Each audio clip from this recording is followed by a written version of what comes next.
The trick is, and we libertarians know this, and this shouldn't be a secret, and it's becoming less so, the trick is to hold people accountable for what they do.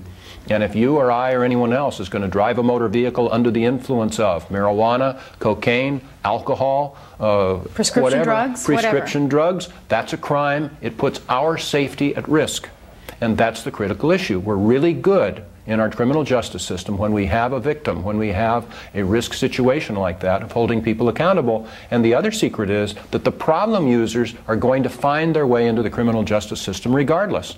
Just like with alcohol. Alcohol does not have to be illegal in order to hold people accountable for what they do. And Dusty, if you go home and drink, a quart of gin every night, I hope you don't. I hope that we can help you with drug treatment if you want it.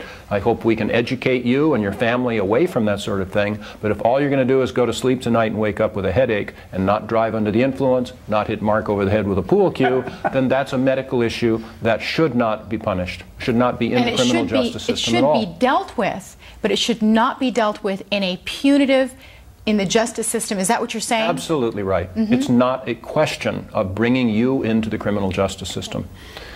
We had this very conservative assemblyman, Pat Nolan, here in the Glendale area. And I tell you, he was an arch-conservative that was voting in favor of every mandatory minimum sentence that was higher and higher. Until one fine day, he was convicted of a political corruption charge. And he ended up going to state prison for 2 years. And you know what happened? When he got out, his tune was completely changed. He said, which is true, we have many, too many people in prison that should not be there. And then he went on to say something that we all should listen to. Namely, we should reserve our prison space for people that we're afraid of, not people we're mad at. Well, we'll see. We'll see. So your first day at office, you would pardon drug criminals? Absolutely. Or non-violent drug criminals? From the inauguration platform, I would issue an unconditional pardon for every federal prisoner who's in on a non-violent drug offense, and get those people out of prison, reunite them with their families, restore their civil rights, and make room for the murderers, rapists, child molesters, and others who are getting out on early release and plea bargain because there's no room in the prisons. So this is just the people who are only guilty of possession, not anyone who's guilty of any kind of violent crime or anything like that. Possession, use, selling, any of those things, they would be pardoned so long as they did not commit a violent act in the process of it. But the ones who have been engaged in gang violence, of course, that's a different story. Those are violent criminals, and they belong in prison. Yeah, and we've seen in Holland, when you do this, where they've medicalized the problem of drug addiction, that crime goes down when you do this because you no longer have expensive drugs that people have to kill each other to get. You also have the situation where people who are addicts and don't want to be addicts can go to a doctor and say, help me. Today you go to a doctor and the doctor has to turn you away because if he helps you, he's breaking the law. And he could go to prison, and he doesn't want to do that, of course.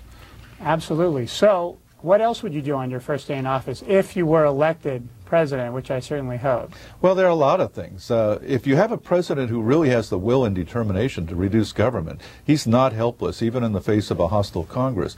I would go through the Federal Register and tear out all the regulations and executive orders that previous presidents have put in there that run up the price of the things you buy, hold down the wages you earn, invade your civil liberties in various ways, ask federal employees to do unconstitutional things. I would bring the troops home from almost 100 countries around the world so that we're no longer intimidating other people and building enemies around the world. It seems that the public now doesn't understand the difference between a constitutional republic and a democracy. Usually when we're referring to our republic in this country in the media, we hear it referred to as a democracy. Is that true?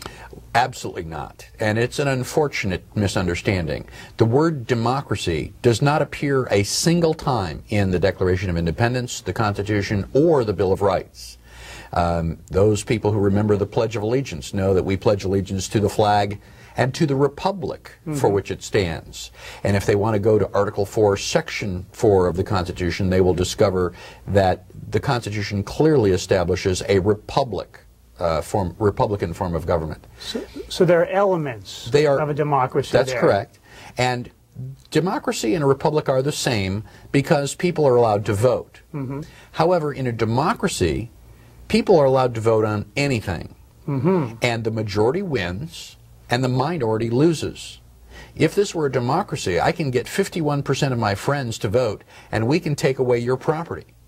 51% of the people can take away your rights or deny you the ability to exercise freedom of speech. So let's say if we were living in a democracy and I was a black man living in a small town somewhere, 50% plus one Absolutely. could vote that black people were no longer allowed to go outside after dark, which is an actual Jim Crow law that existed, I believe. Then that would be the case. But thanks to the Constitution, the kind of laws we can vote in are restricted and limited. Absolutely. A Republican form of government, protects the rights of the minority from the will of the majority. If you have property, we can all vote, but the purpose of the government is to protect your property from the majority that's apparently getting out of hand. And the Founding Fathers loathed a democracy. They referred to it as a tyranny of the majority and basically referred to it as mob rule. Unfortunately, every president in the United States since Woodrow Wilson has been stepping up to the microphone and announcing that we want to make the world safe for democracy, implying that democracy is this wonderful virtue. And anyone who has studied the Constitution and understands that fact realizes that the Founding Fathers didn't like a democracy, and they specifically gave us a constitutional republic. It is a breath of fresh air. I know that as a libertarian, I'm not looking to take care of anyone but myself and my family. And I think that in America, if everyone would take care of themselves and their family, then their communities would prosper, and we wouldn't need to have this big government that we're all paying for to take care of it for us. But and they don't even do a good job of it. Everybody says that, and everybody knows that. Right. Unfortunately, and you mentioned government, unfortunately they throw all of that against you. You know, you have the Walmarts of the world controlling our lifestyles. And I'm sorry, I'm for free markets.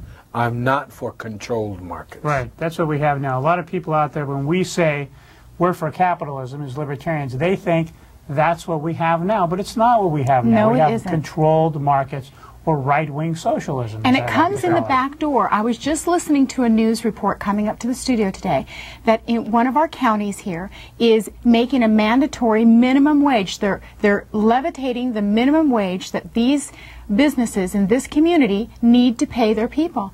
And the problem with that is that the small business won't be able to survive in that kind of an environment. Poor people won't be able to start businesses. Exactly. How can they? You can't afford to pay your workers, so you're stuck in the wage system. You're stuck working for somebody else. And that's kind of a backdoor way that the government controls. Right. Exactly. No control over your life. So what happens? It's manifested in road rage.